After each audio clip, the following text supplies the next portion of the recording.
करते हैं cloning. Cloning क्या होता है भैया? सबसे पहली बात, किसी जीव का प्रतिरूप तैयार करने को ही क्लोनिंग कहा जाता है। मतलब क्या है भैया? अगर आपको अक्षय कुमार बनाना हो, उसके जीव का प्रतिरूप तैयार कर लो, अक्षय कुमार बन जाएगा। सलमान खान बनाना हो, सलमान खान की क्लोनिंग बना सकते हो, पूरी same cut same ditto Salman Khan बन जाएगा।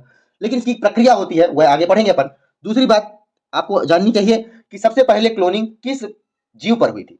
तो मेढक जो जीव था, उसमें सबसे पहले 1962 में क्लोनिंग की गई। दूसरी तीसरी बात, सबसे पहले किस स्तनधारी पर क्लोनिंग की गई? तो 1997 में भेड़ जो होता है उस पर क्लोनिंग की गई। और अगर आपको मेंस लिखना हो तो सबसे ज्यादा इंपॉर्टेंट यह है कि 2009 में मेंस लिखना हो तो 2009 में भारत के राष्ट्रीय दुग्ध अनुसंधान केंद्र ने एक भैंस की क्लोनिंग में सफलता प्राप्त की थी। ठीक है, जिसका फायदा उसे 2015 और 16 में इस संस्थान ने कई भैंसों पर क्लोनिंग श्रृंखला में सफलता प्राप्त की थी। क्यों किया जा रहा था भैंसों पर क्लोनिंग? कोई भैंस 50 लीटर दूध देती है, उसका क्लोन बनाया जाएगा तो वह भैंस भी, जो नई भैंस उत्पन्न होगी, जो जीव उत्पन्न होगा, वह भी 50 लीटर ही दूध देगा। बिल्कुल सेम का सेम, टू कॉपी। समझ सकते हैं कि टू कॉपी क्लोनिंग की प्रक्रिया से कोई जीव उत्पन्न किया जा सकता है। क्लोनिंग की प्रक्रिया क्या होती है? अगर आपसे पूछा जाए कि क्लोनिंग की प्रक्रिया क्या होती है, तो आपको बताना पड़ेगा जिस जीव का क्लोन बनाना होता है उसकी कायिक कोशिका। भैया कायिक कोशिका क्या होता है? कायिक कोशिका क्या होता है तो आप जान लीजिए कि यह गुणसूत्र, सबसे पहले आपको पिछले वीडियो में मैंने बताया था कि गुणसूत्र दो प्रकार के होते हैं, एक कायिक गुणसूत्र, दूसरा लिंग गुणसूत्र।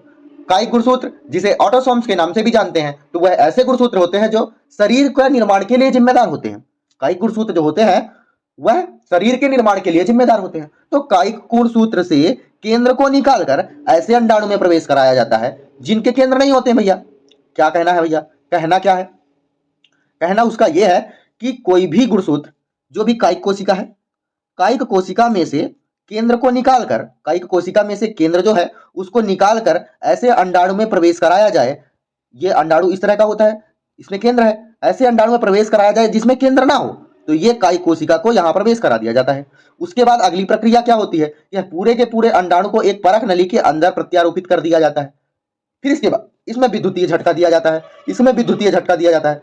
फिर यह जो अंडा हो गया, वो एक अंडे का 2 अंडा बनता है, 2 का 4 बनता है, 4 का 8 बनता है, 8 का 16 बनता है और 16 का 32 बनता है। जब भी 32 अंडाणु बन जाएं, जब भी 32 कोशिकाएं बन जाएं, तो उसे किसी भी महिला के गर्भाशय में प्रत्यारोपित कर दिया जाता है। किसी भी महिला के गर्भाशय में प्रत्यारोपित किया कर दिया जाता है। या फिर किसी भी, अगर मतलब मनुष्य बनाना है तो महिला के गर्भ में, अगर किसी भैंस की क्लोनिंग ली गई है तो किसी भैंस की कोख में डाल दिया जाता है। तो जो बच्चा, जो जीव पैदा समान दिखाई देता है, वो उसी के, जिस जीव का क्लोन लिया गया है उसी के समान दिखाई देगा जिसका केंद्रक उपयोग किया गया है। ठीक है, अब पढ़ लेते हैं अच्छे से। ये तो समझने वाली बात थी। इसके बाद अब पढ़ लेते हैं कि क्या होता है, इसकी प्रक्रिया क्या होती है। ठीक है, ध्यान से देखिएगा, ध्यान से देखिएगा क्या है। जिस जीव का क्लोन बनाना होता है उसकी कायिक कोशिका में से केंद्र को निकालकर ऐसे अंडाणु में प्रवेश कराया जाता है जिसके केंद्र नहीं होते हैं। फिर विद्युतीय झटके की मदद से उसमें विभाजन प्रारंभ कराया जाता है। जब 16 से 32 कोशिका की अवस्था प्राप्त होती है तो उसे किसी माता के गर्भाशय में विकसित होने के लिए प्रत्यारोपित कर दिया जाता है। वही तो मैंने कहा, इसकी यह प्रक्रिया होती है। फिर उसके बाद अब जो बनने वाला जीव होगा वह समान दिखाई देगा किसके? जिसका केंद्र उपयोग किया गया हो। समझ में आ गया कि क्लोनिंग की प्रक्रिया क्या होती है, उससे लाभ क्या है और हानि क्या है। जानते हैं कि लाभ क्या है और हानि क्या है। क्लोनिंग से क्या लाभ है? मान लेते हैं कि कोई पशु या फिर पक्षी विलुप्त हो रहा है, तो एक पक्षी, तो दो पक्षी हैं मान लेते हैं, तो ये जो पक्षियां विलुप्त हो रही हैं तो उसको हटा दिया। एक पक्षी का क्लोन निकालो, दूसरी पक्षी बना दो उसी तरह की। एक पक्षी का क्लोन निकालो, दूसरी पक्षी बना दो उसी तरह की। एक पक्षी का क्लोन निकालो, दूसरी पक्षी बना दो उसी तरह की। तो ये जो श्रृंखला बन जाएगी, मतलब ज्यादा से ज्यादा पक्षियां अपने यहां हो जाएंगी। ठीक है, यह हो सकता है। दूसरा, इसी तकनीकी के सहायता से पर्यावरण में जो संकटग्रस्त, वही चीज है, संकटग्रस्त प्रजातियों की जनसंख्या तीव्रता से बढ़ाई जा सकती है। इस तकनीकी की सहायता से अधिक दूध और मांस उत्पन्न करने वाले जीवों की संख्या भी बढ़ाई जा सकती है। ठीक है, वही चीजें हैं। इससे हानियां क्या क्या हो सकती हैं? पहली हानि तो यह है कि मान लेते हैं कि किसी भैंस में कोई ना कोई बीमारी है, तो उसी भैंस का जब क्लोन बनाया जाएगा तो वही बीमारी पूरी की पूरी टू कॉपी ट्रांसफर हो जाएगी। 100% बीमारियों का क्या होता है? स्थानांतरण होता है। क्लोनिंग की प्रक्रिया में अनुवांशिकीय बीमारियों का 100% स्थानांतरण होता है। दूसरी बात क्या है? दूसरी बात है भैया कि क्लोनिंग की प्रक्रिया में केवल मादा की आवश्यकता होती है, केवल मादा की आवश्यकता होती है, जिसके कारण समाज में महिला व पुरुष में विभेद बढ़ सकता है तथा विवाह जैसी सामाजिक संरचनाएं समाप्त हो सकती हैं। इसी कारण से मानव में क्लोनिंग को पूर्णतः प्रतिबंध कराया गया है। मान लेते हैं इसमें होता क्या है, अभी तो मैंने आपको प्रक्रिया बताई ना, प्रक्रिया तो मैंने आपको बताई ना कि प्रक्रिया में होता क्या है भैया। प्रक्रिया में क्या होता है, एक पुरुष हो गया, उसका क्लोन निकाले और जो मादा होती है उसका क्लोन को उसके उसमें क्लोन को डाल दिया गया, इसके अंडाणु को हटा के, पुरुष का काम तो खत्म हो गया। अब सॉरी, इसके अंडाणु, इससे क्या है, केंद्रक को निकालकर अंडाणु में डाल दिया गया। अब इसमें पर्सनली बनाया गया, फिर किसी मादा के गर्भाशय में डाल दिया गया, मतलब पुरुष का काम तो बिल्कुल खत्म है ना।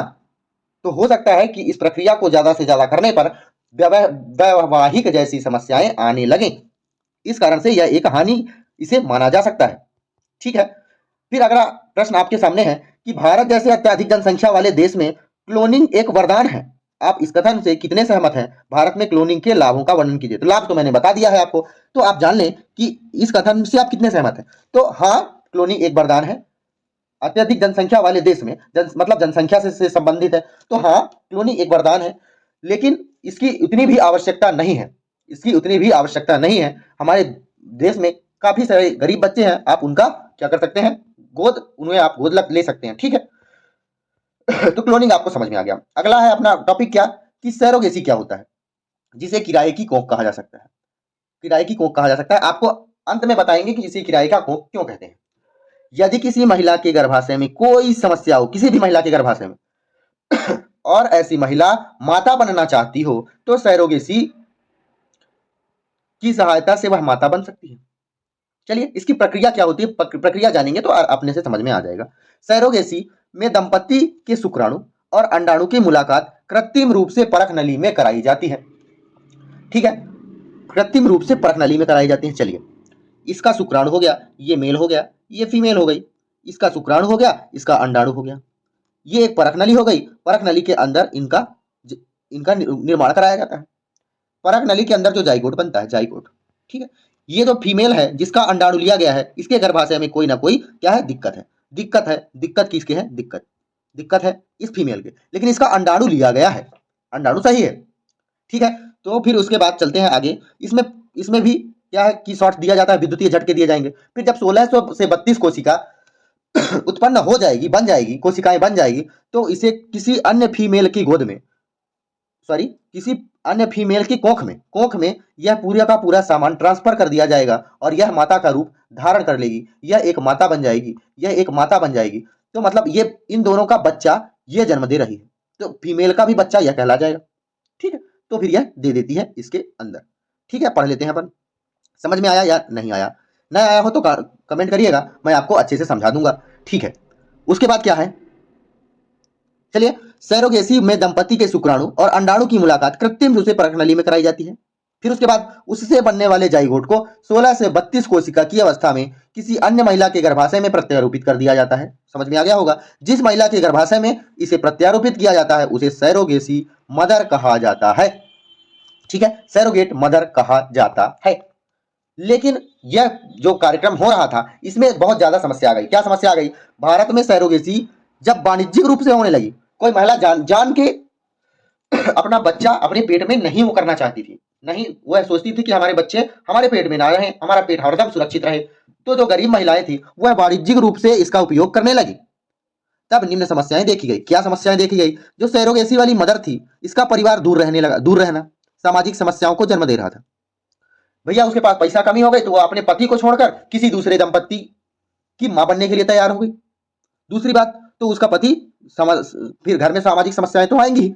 दूसरी चीज, सैरोगेसी से उत्पन्न बच्चों की नागरिकता पर भी कई कानूनी समस्याएं आई। जैसे मान लेते हैं कि इंग्लैंड में एक कानून है कि जो बच्चा इंग्लैंड में पैदा होगा उसी की नागरिकता इंग्लैंड में दी जाएगी, उसी को इंग्लैंड की नागरिकता दी जाएगी। लेकिन मान लेते हैं कि इंग्लैंड की दंपत्ति भारत में किसी सैरोगेसी मदर से बच्चा उत्पन्न करके ले जा रही है इंग्लैंड, तो इंग्लैंड में, ध्यान से सुनिएगा, तो इंग्लैंड में उस बच्चे को प्राथमिकता नहीं दे रहे हैं, नहीं दिया जा रहा है कि वह वहां का बच्चा नहीं है। ठीक है, इस तरह की कानूनी समस्याएं आई। फिर सिंगल पेरेंट भारत में तीव्रता से बढ़ने लगे। भाई पुरुष की तो कहीं पास जरूरत ही नहीं है, या फिर कभी कभी तो महिला की जरूरत नहीं है, उसके सिर्फ अंडाणु का उपयोग किया जा रहा है, जिसके कारण बच्चों के मानव अधिकार असुरक्षित महसूस हुए। ठीक है, समझ में आ गई बात। फिर उसके बाद हुआ क्या, इन्हीं उपयुक्त समस्याओं के कारण सुप्रीम कोर्ट ने 2016-17 में सैरोगेसी की वाणिज्यिक रूप से पूर्णतः प्रतिबंध लगाया गया तथा सरकार के सैरोगेसी विधेयक इसी आधार पर लोकसभा में प्रस्तुत किए गए कुछ नियम शर्तें दे दी गई। क्या नियम शर्तें थी, आपको बताना है कि क्या क्या नियम शर्तें थी। तो इसमें तो कट गया लगता है मुझे। चलिए, क्या क्या नियम शर्तें लागू की गई। तो उससे क्या पहला नियम क्या था, क्या क्या नियम दिया गया। अगर कोई मादा सैरोगेट मदर बनना चाहती है तो क्या होना चाहिए, तो क्या होना चाहिए। पहली बात, पहला पॉइंट यह समझें कि क्या होना चाहिए। वीडियो अगर स्पीड लग रही हो तो आप धीम कर लीजिएगा और धीम लगी हो तो स्पीड कर लीजिएगा। पहला पॉइंट क्या है कि भारत में वाणिज्यिक रूप से सैरोगेसी को पूर्णतः प्रतिबंध कर दिया गया। मतलब वाणिज्यिक रूप से पूर्णतः प्रतिबंधित, मतलब वाणिज्यिक रूप से तो होगा ही नहीं, और यह केवल और केवल भारतीय लोगों को प्राप्त है। ठीक है, केवल और केवल भारतीय लोग क्या कर सकते हैं, भारत में सैरोगेसी की प्रक्रिया कर सकते हैं, चालू कर सकते हैं। दूसरी चीज भैया, दूसरा पॉइंट क्या रखा गया कि कोई भी महिला अब केवल एक ही बार सैरोगेसी मदर बन सकती है। केवल एक ही बार सैरोगेसी मदर बन सकती है कोई भी महिला, और यह दंपत्ति के विशेषता नजदीकी होनी चाहिए, दंपत्ति की विशेषता नजदीकी होनी चाहिए। तीसरी बात क्या रखा गया कि इस विधेयक के अनुसार सिंगल पेरेंट्स को सैरोगेसी में पूर्णतः प्रतिबंध लगा दिया गया। और चौथी बात यह थी कि जिन भी अस्पतालों में सैरोगेसी बच्चों को जन्म दिया जाएगा वह न्यूनतम 25 वर्षों तक उसका रिकॉर्ड रखेंगे, 25 वर्षों तक उसका रिकॉर्ड रखेंगे। तो बताइए भारत में जरूरी है या नहीं है। तो भारत में तो सबसे पहले भारत में सैरोगेसी एक विकल्प के रूप में तो सही है, लेकिन माता पिता बनने के लिए एकमात्र विकल्प नहीं है। वर्तमान परिस्थितियों में भारत में अनाथ बच्चों की भरमार लगी हुई है, बहुत अधिक, तो उन्हें गोद ले सकते हैं। अगर आपको वीडियो अच्छी लग रही हो तो वीडियो पर कमेंट करें, लाइक सब्सक्राइब जो भी कर सकते हैं आप करें, और आपको मिलते हैं अपन अगली वीडियो में। तब तक के लिए धन्यवाद।